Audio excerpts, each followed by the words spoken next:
Now, this to me is the only other thing that contends with the last match for match of the night. Mm-hmm. I think this might edge it out just slightly because of the story in this match and the story they told and how good both these women performed. I don't think I've ever seen Sasha Banks have as good of a match as this. Mercedes Mone have as good of a match as this in years, and she was having phenomenal matches with Charlotte, Becky, Bayley, Bianca, but this was a whole nother level. And even Kairi stepping up her game in this one too. Dude, just both these girls, I think did absolutely phenomenal. And the story they told of Kairi just being this dominant force almost in this match, it was really weird. And then Mercedes I think she looked I got a spot at the end, towards the end, where Kairi was going. I have so many notes for this match. This is insane. Let's go through them so that when I get to talk, you don't interrupt me. Yeah, Kairi's off the top of that insane elbow, and Mercedes puts her feet up. I thought she might have dislocated her shoulder because the way she came down on the arm, her arm went on the legs. I was like, oh, because it could have been very bad or knocked the elbow out or something, but she seemed okay. But dude, like the spinning back fist by Kairi when Mercedes Mone was running at her and she just cracks her with that spinning back fist, the cutlass. Oh, dude, that looked like worse than most, man. Big shout out. Mercedes got the belly to Bayley or the Bayley to belly in this match because supposedly Bayley was there to watch her wrestle this match. Same with CM Punk was there. Former local professional wrestler Giselle Shaw was there. No Way Jose was there supposedly. So I'm just going by what I saw on Twitter. Here's about No Way Jose. No way. Dude, there was a spot, a table spot where they go over to the ramp and Mercedes tries to suplex Kairi through a table, but Kairi slips down and power bombs Monet through the table. Holy moly. And then brings her back in. This is after the ref got taken out, I think. And there's a great spot. Monet goes for the frog splash after blocking the insane elbow, but she runs into the knees. She gets the bank statement, or Kairi gets the bank statement on Monet, which is her former submission finisher, or just or Monet's former submission finisher. But she actually ends up biting the hand, like Monet bites the hand to get out of it. Very reminiscent of a certain Yujiro Takahashi in that sense. But the moneymaker DDT, that moneymaker she has, they hit it properly this time, which I'm so happy they didn't mess that thing up. That finisher, the spin out into the DDT, and Monet wins. It certainly wasn't perfect, but they was effective. It was better than the Wrestle Kingdom one, that's for darn sure. Which they cut out. Kingdom was just a flop. That wasn't even a DDT. So when they showed the video before this match for the Wrestle Kingdom, when they went, she gets her up for the move, and then it cuts to when Kairi's on the mat. They cut out the actual move. I was like, not surprised. But in the end, that's smart. The money wins the match. The money is champion. The CEO is now on top of the IWGP Women's Division. I'm very happy with this thing because I'm a big fan of Mercedes Mone, and I see why they did it, and I'm very okay with it. Mel, take it away.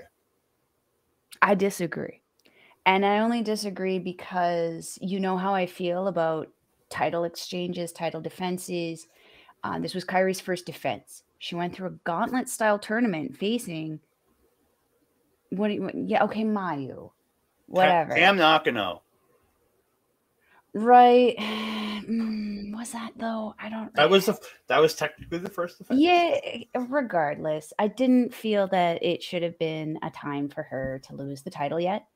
Again, though, as you said, I understand why. From a business perspective, I understand why. Because at this point, they're trying to break into the market. They're trying to get into the North American market. Who's going to do that better, Kairi or Mercedes? Mercedes. Everyone recognizes Mercedes, regardless if a Kairi was in WWE or not. She wasn't given the run that Mercedes was given when she was there. So she's not as recognizable to the North American crowds. She's recognizable, but she's not as recognizable as Mercedes. And there's a language barrier there too. I mean, yeah, again, that goes back to the business perspective, but like, I would have liked to see Kairi hang on to the championship for a little while. That being said, though, this isn't, in my opinion, this isn't the top belt in regards to the women's division in this. It's just the one that allows the kind of foot in the door kind of thing. Like in regards to Stardom, obviously I still hold the World of Stardom Championship that Julia has in a higher regards than the IWGP Women's Championship here. So like, would I like to see that champion versus champion? Sure. Prove to me which one's more dominant than the other one. That being said, though, am I annoyed with the end of this match? A little, because the match itself was phenomenal. I definitely felt that Kairi was going to come out on top of this. To see Mercedes come out, I was a little disappointed. But again, from a business perspective, I do understand why. But man, there's something to be said about somebody coming in and being handed something, though, right? Yeah. You know, I understand why, but I don't get me wrong. I would have loved to see Kairi win this and continue as champion. I would. Yeah. But I'm not disappointed by the ending. I mean, you got to also remember who Kairi went through to get to that point. You know, Alpha Female and my Jazzy Gabbert. Oh, don't get me wrong. I'm not discounting. No, that was a great match. Oh yeah, my guy. That was my match of the year for Stardom last year. Was Kairi Sane versus Jazzy Gabbert, which should tell you something about what I think about the ability of these small women to take on the amazing German powerhouse Amazon, who is Jazzy Gabbert. I mean, her WWE run was a little rough on her, but I'm sorry. I don't feel necessarily that Mercedes will necessarily know what hit her if she gets into the ring with Jazzy. That being said, wouldn't mind seeing it. No, me either. And I know from reports that Azumi is going to be the next challenger for Monet after she faces. Did you figure out how to say her name? I don't know. I just know it's supposed to be Azumi because Azumi. But then one thing I've been noticing, because I follow Mina Shirakawa on Twitter, she's been calling out Monet like crazy. So I could see it being Azumi next, and then maybe some Club Venus, baby. Maybe some. I mean, Mina Shirakawa. I would love that. If I'm Mina, I'm pissed because Mina's been working her ass off, especially through 2022. Now starting 2023 with Club Venus, with the formation of Mariah May and Zaya Brookside.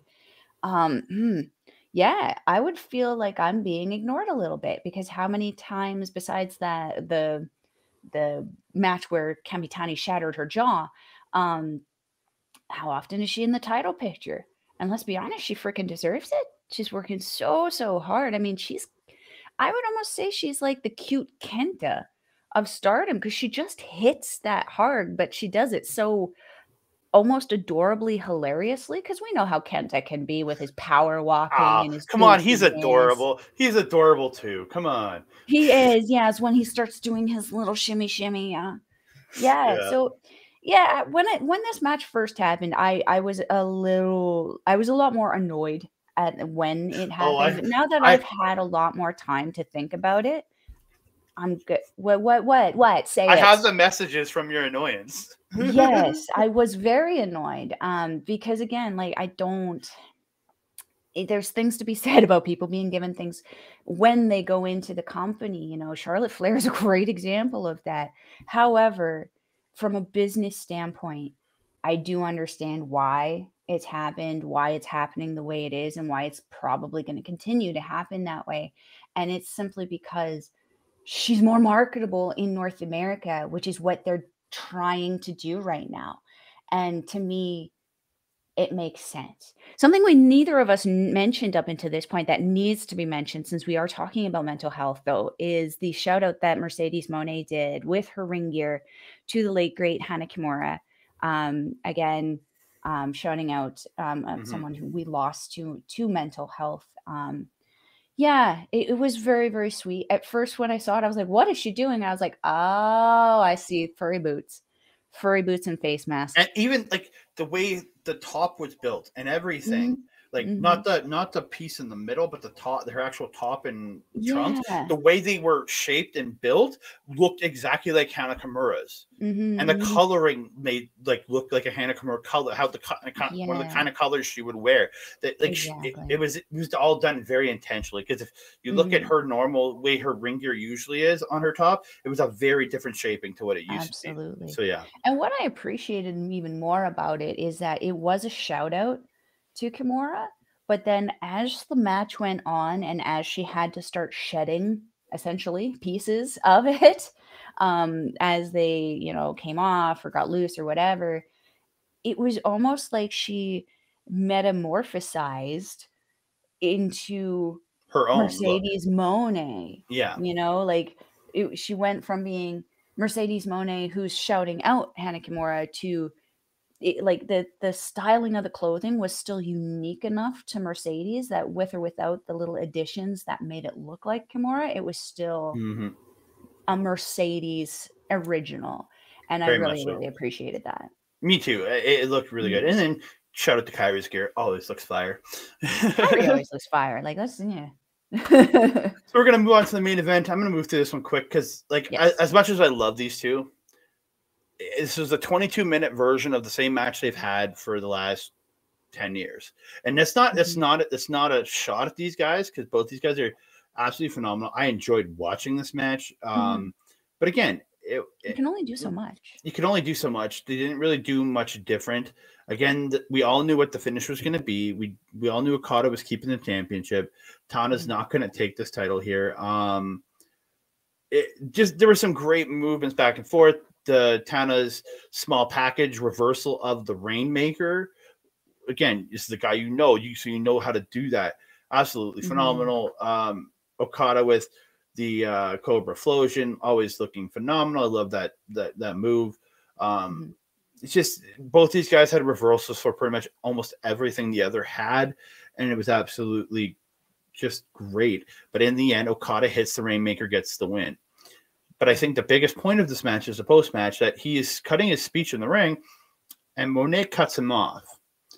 And she not cut him off, but she came out after he's saying, I want to fight. He's saying, telling Tanahashi, we need to team up and go after the tag titles. But then Monet comes out and says she wants to team with him. So I think we're going to get another sort of historic crossover show, something of that sort, where it's going to be her and Okada versus two other people, another man, another woman. I think that's what they're hinting at. Yeah, dude, Tanahashi and Utami Hayashishita versus Okada and Mercedes, or Goto and Micah. I would personally actually like to see Utami. No, don't get me wrong, but I would love to see Goto and Micah in that match. I mean, I would actually personally like to see maybe Zack Sabre Jr. and Julia go against Tom and Suri. Because how much confusion would that cause? You got a DDM kind of confliction there. I mean, how much of the dickiness would Zack Sabre Jr. be able to pull out of Julia in that situation? I mean, that'd be awesome. Yeah. But back to this one. This one was exactly what I wanted to see, sort of, with these guys. I wanted to see a Sling Blade. I wanted to see a Money Clip. I wanted to see a Rainmaker. I wanted to see the Rainmaker pose. We got all of these things. It was essentially, I don't want to say it was like getting all your spots in, but it essentially was getting all the good spots in that the NJPW crowd did want to see. Yeah. Yeah. You're absolutely right, though. It was the same kind of match that these guys have been kind of having. I have the same kind of feelings towards Chris Jericho's run when he was doing the Painmaker thing and the Okada, Tanahashi, Naito.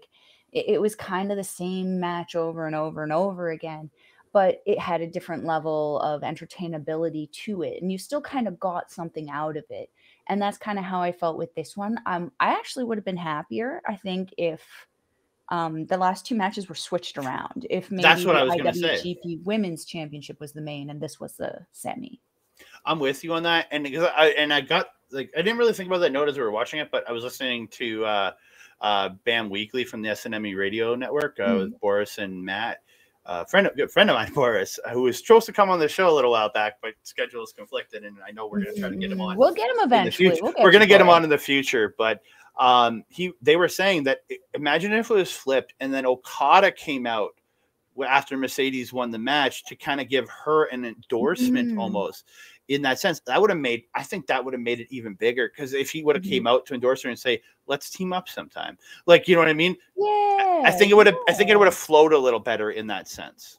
I think it also would have been a little bit more almost, I don't want to say welcoming, but it would have almost been like a solidification for Mercedes at that moment, because it would have been like the IWGP champion, the highest rated champion in this company, is not only acknowledging you, he's acknowledging your title run, he's acknowledging that he wants to partner with you. I think it would have actually probably been better. Yeah, I think so. I think so. It is what it is, and we got what we got, though.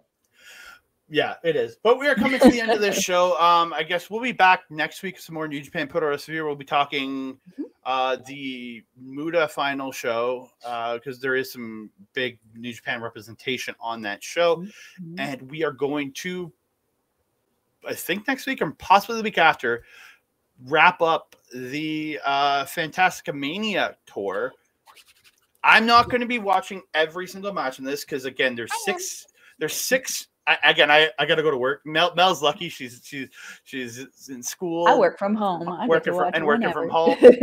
So she's lucky that I got to go to work. So I'm going to be cherry picking matches on each night. Mel will probably lead the next show we're talking about, Fantastica Mania, because she'll be watching everything, and I'll chime in on the matches. I'm going to watch at least a couple per night. It's a lot. That's what, like 8 matches per night over 7 days. I can't.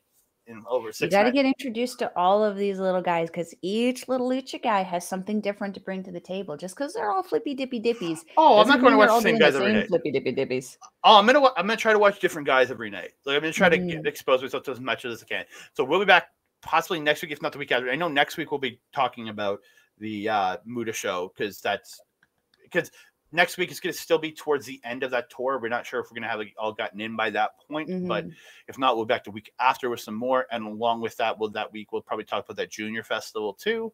And then next week we'll be back with some more Stardom too, talking more Triangle Derby, ladies and gentlemen. And soon coming up, we'll be almost done the Triangle Derby, and we'll be getting to some Cinderella tournament. So we get some great stuff coming up for you in the next couple of weeks. Actually, I'll probably be back in I'll probably be back myself with probably bringing back Andreas to talk some Love Pro Wrestling next week on a edition of Chop Talk. So get ready for that too. I'm talking some local pro wrestling again. So I want to thank everybody for watching this video. Please like the video, subscribe down below, and comment. We want your comments. I want to hear your comments. And I got to give some big shout outs right now to Rogue Energy, code OLEPODS for 10% off your order at rogueenergy.com. And again, I get some shout outs right here to our good friends over at Our Local Establishment who help us out giving us that code. Go to Our Local Establishment on YouTube at youtube.com/at Our Local Establishment, or twitch.tv/Our Local Establishment, on Instagram and TikTok at OLE Podcasts. A lot of phenomenal stuff over there. If you go to the YouTube page, you'll have my most recent episode of Marvel Talk with my good buddy Old Ed, talking Ant-Man and the Wasp: Quantumania, featuring your co-host on the Ladies Wrestling Showcase, Ashley Frizara, in my first ever show with her, which was awesome. She was absolutely phenomenal to talk to. And then all the other great content. You got Bobby and Carl doing Beats and Beatdowns. Yeah. You have the watch-alongs from the Parish likes to do on Monday nights up for Raw. You have Taking Over. You have Making an Impact. You have so much great stuff coming. Making an Impact is actually Astrid. Oh, that's on Astrid. Okay, I apologize. Taking Over is the Taking Over is there. And then you have Carl's Turnbuckle Talk on there. along with on his own channel. So lots of great content coming from our local establishment. Check them out. I pop in from here and there on different random shows. We're going to try and do some trailer breakdowns. Myself and Ed. Yuki-ish on there. It's got some Paramindful on there. Yeah. So there's a lot of great content. I'm sorry. That's one I should know because you're my... It's my only show on there too. Yeah, there you go. So a lot of great content there. I want to thank you very much. But then also, if you might be watching us over on Backbreaker Video right now, if you are, thank you so much for supporting Backbreaker Video, supporting us for all of our content there. Obviously, you're watching. You could be watching at youtube.com/@Backbreaker Video. Mike also has a lot of great other content for his channels at youtube.com/@Backbreaker_gaming. Check that out, and you can watch him multiple times a week on Twitch at twitch.tv/MikeTheRef. A lot of great content coming from there. Watch along for AEW Dynamite every Wednesday, and a lot of other great content of all the video game stuff he's doing. Absolutely phenomenal. He just finished up Hi-Fi Rush. Absolutely phenomenal looking game. Check that out. All that content is also put back up on Backbreaker Gaming as a video afterwards. And if you are watching us over on Backbreaker Video, please check us out over here at Andre Melball Wrestling Talk on YouTube, youtube.com/Andre Melball Wrestling Talk. You can also check us out on Facebook. We got a great page there. We like to interact with everybody. Melball's always posting stuff up on there. You gotta check that out. And if you're wanting to watch NJPW, we will leave a link to the website in the description box below. It is njpwworld.com. It is 920 yen now. I actually paid less than $10 this month. However, it is approximately $10 US. You get amazing wrestling, and if you actually go to the website there, all of the the TV World title matches are all available for free, so they kind of give you that little taste of what you would be in for before taking that plunge to subscribe on there. And yeah, so my friend, if they're wanting to follow you on social media, where are we going to find that Canadian guy? And again, I still haven't updated it because I'm insane and I keep forgetting to. You can catch me on Twitter at That Canada Guy, Instagram at That Canada Dude, Hive and Mastodon at That Canada Guy. I haven't really posted much on those because again, I haven't started using them too much. And you can catch me at Andre Melball Wrestling Talk on YouTube and on Facebook.